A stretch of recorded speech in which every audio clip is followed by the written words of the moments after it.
Let's talk about it. Let's talk about it.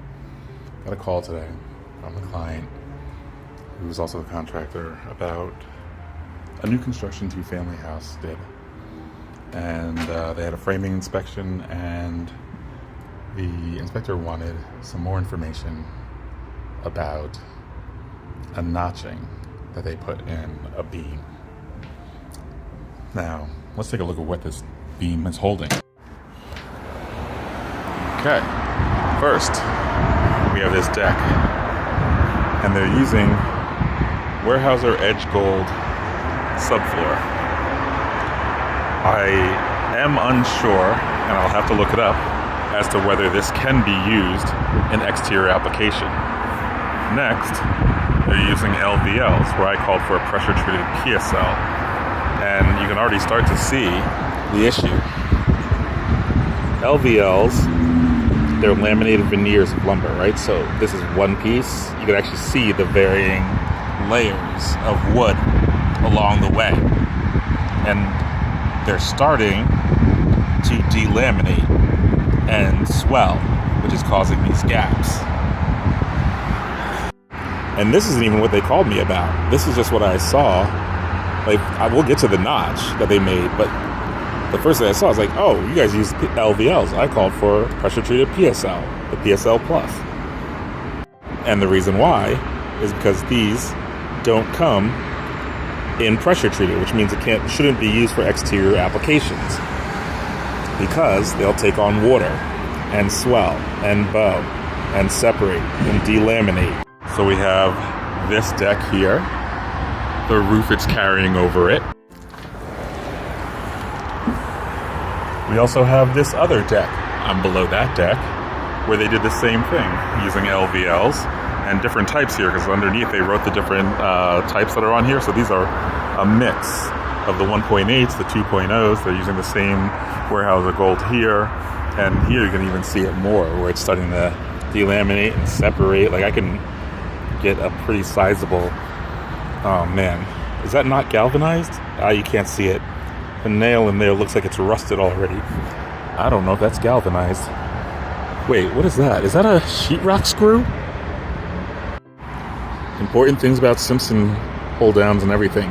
A nail in every hole. Remember that. A nail in every hole. There's something in there. And there's the notch. They notched it to go over this prefabricated foundation system, superior wall foundation.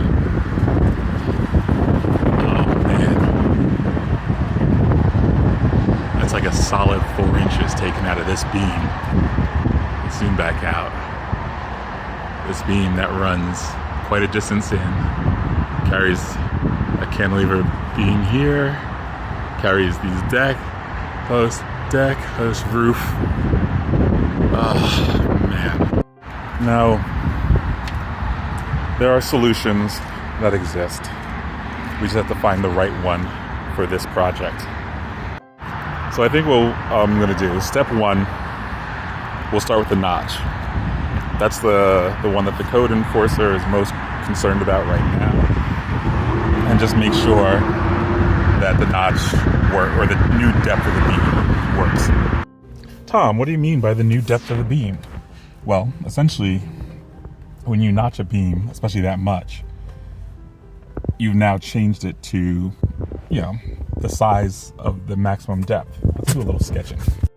So if this is my beam, right, looking at it from the side, and we got something at the end holding it. If I cut out this, and this is no longer here, and I don't fill it, and don't come up with some sort of solution, the beam will perform as though it's only this depth. Most cases, generally speaking, because that's all that there is that's solid across the whole length of the beam. So the question is, will it work if that were the whole beam?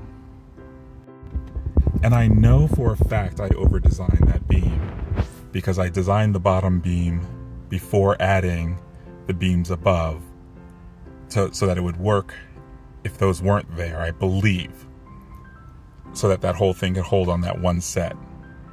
And then I added the ones above to take the weight off, because I was like, oh, you know what, let me just make it a little bit more, essentially add more redundancy. Or maybe I was able to size it down. I got to take a look at what I did, but I think I can make that work. Then the next thing I need to do is have the client essentially find a way to keep the water from getting in to those LVLs, make sure they're tied up against each other, structurally screwed together so they act as a single system, and then waterproof it. And waterproof it in a way that allows it to breathe if water does get in. That's essentially what things like Tyvek, how water resistive barriers, that's what they do. They keep water out while allowing any water that's in it to come out, by allowing air in. So it's like, imagine like a one-way mirror, where, on one side water can see in but can't see out. And so in this case, it's water can get out but it can't get in. Air can get in and out. So that's what we need to figure out how to do here to protect it, and then come up with some sort of system to wrap it that protects it as best as possible as well. That again allows water out, air in, so that thing stays dry, and doesn't get worse. I was thinking about something at first that would fully waterproof it, but then the concern is, okay, something happens, it get punctured, water does get in, how do you get it out?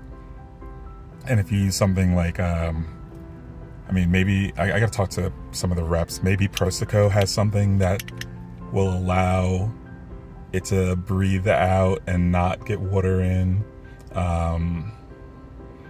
But I'm leaning a little bit more towards a water resistive barrier, and preferably something that's like a peel and stick, like a Blue Skin, something that you can see visually and will stay applied to it. I don't have to, with a Tyvek, you got to be somewhat concerned on the lapping, the coverage, and especially with that decking.